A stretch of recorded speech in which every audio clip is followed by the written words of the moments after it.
What's happening, ladies and gentlemen? I'm American brothers and sisters. I'm Steve Crow here, aka Backwoods Hippie. And I got a few things to talk about. But it's going to involve America.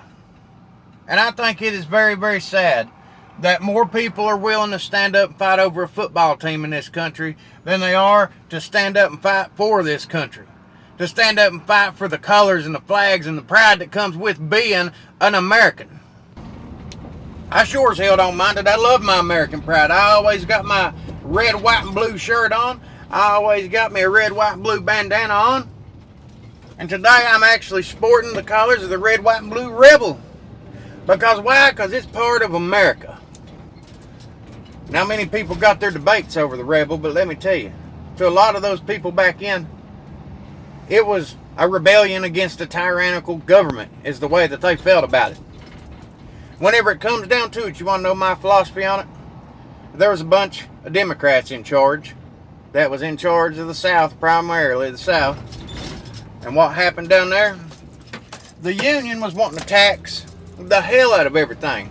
They was wanting property taxes. And a lot of the people down there, they didn't want no property taxes and stuff. And it wasn't necessarily on slavery. It was on something they already owned. That's why the outlaw Jesse James started robbing people. Because whenever the railroad come through, they was taking up whatever property they wanted to, and all they'd have to do is go to local sheriff's office or mayor's office, whatever they did back then, and said, hey, these people ain't paid their property tax, so we have a right to claim this land as their own and do what they want to with it. That's a big reason why the South started rising up, is because of stuff like that.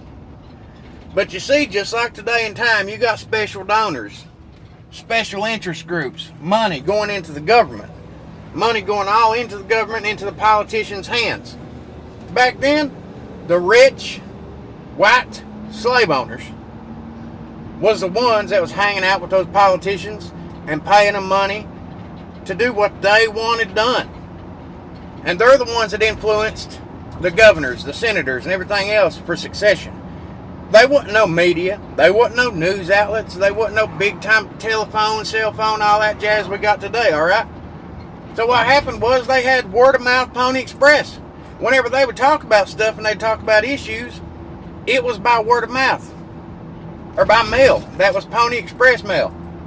So whenever you got out here and you said, the North is doing this, the North is doing that, because they're wanting to come take your property, take your homes, la-di-da, and they convinced those people to stand up and fight or they was going to lose everything that they had. Not necessarily just slaves. It was more than that. And anybody who can look back then and look up today, the exact same things are going on. Hillary Clinton, her special interest groups, her special money, them big donors, well, they do. They threaten people. Oh, well, Donald Trump's wanting to take this, and Donald Trump's wanting to do that, and Donald Trump this, and Donald Trump that, and then look what happens. You got people out here like Antifa, Black Lives Matter, a bunch of these other organizations, they're resistance, they're standing up, they're resisting, they're going against the government that they feel is tyrannical. And we have media today, we have people today that can look up facts and see facts, but they don't do it. Because they'd rather listen to influential people. You control the media, you control the politicians, you control the banks, and then you control the people. And it's happening today the same reason it happened back in, because elected officials have an investment. They have a selfish, greedy investment, their money. Their money tied up in all of it. There's ways of making money. There's ways of having power and influence. A barter system of favors in the government. And the Democrats are the ones that saying resist. They done the same thing this modern day and time to throw people against Trump as the Democrats of the old South did that caused the damn Civil War. And the people in it, just like some of the Democrats out here, they're just wanting what's best. And they don't realize that they're being baited and used, just like the Confederates of old did. The people that wore this flag was mainly real everyday folks that was fighting for their home, their land, their country, what they thought was right. They didn't know what was going on behind back doors at these rich homes and stuff. Inside these big governments where they're saying, hey, governor, here's what's going to happen. It's going to cost us money. It's going to cost me money, and I can't give you money. So what do? They spread a narrative. We need to succeed because of this reason. We need to succeed because of that reason. Because the government's doing this. Because the union's doing that.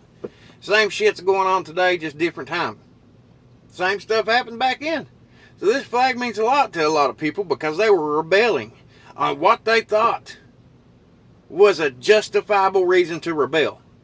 And were everyday men and women. Just like everyday men and women up today are rising up.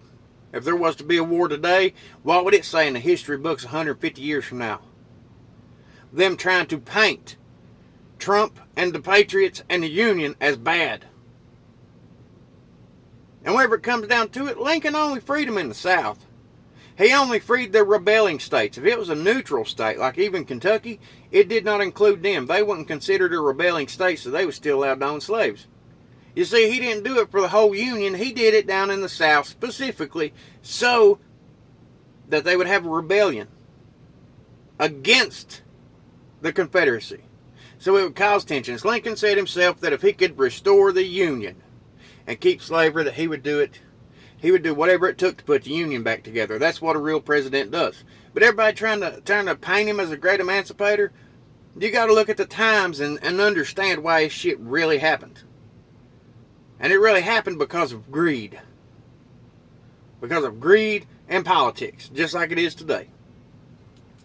But I felt like I'd share that with people, see what you think about it. That's my opinion on it if you really look at it.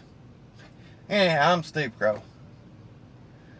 Wear your red, white, and blue, America. Show your pride in this damn country.